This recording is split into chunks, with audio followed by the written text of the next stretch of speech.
A couple of days ago, it was announced that Liverpool-based legal firm Hill Dickinson will be the naming rights partner for Everton's new stadium at Bramley-Moore from next season.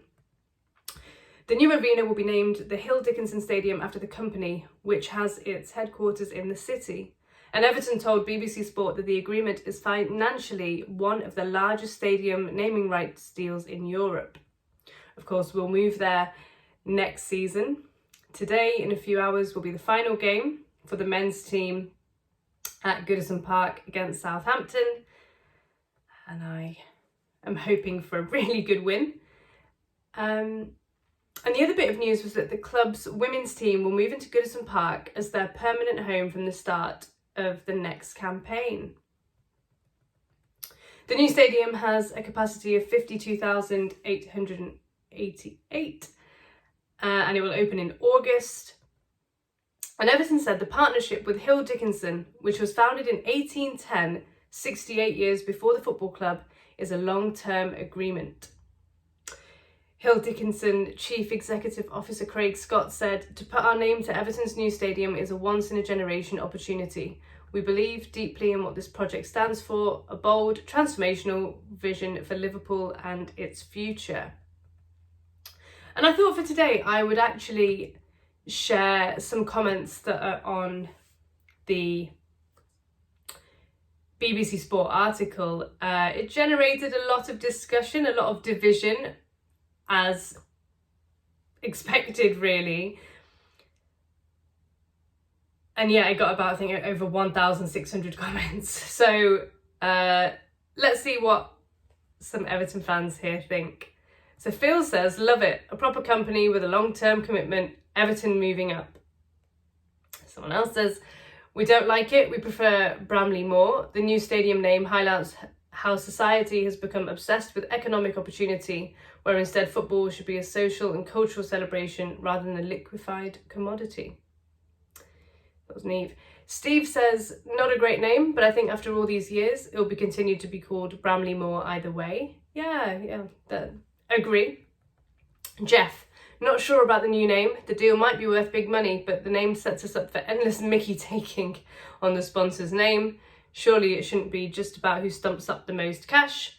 We have to live with this name until the deal runs out. Just ask Bolton fans." And also Newcastle, when the Sports Direct Arena or something instead of St James's Park, and the fans still called it St James's Park.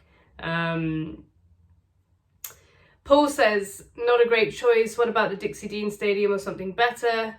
Noel, "I knew this new name would come as a shock to a lot of fans. However, it sounds professional and will grow on us all. Embrace the phoenix rising from the ashes. It's up to all of us fans to get on board, stick together and make this opportunity a big success story." And finally, Sydney, not happy. "Think it's a big letdown from an iconic name of Goodison Park to Hill Dickinson. First big thing they had to get right and they messed it up. What a letdown, regardless of what money they paid for the privilege." So, Everton didn't even play this week yet. Fans are in disagreement. Personally, for me, I would have liked it just to have been the Everton Stadium.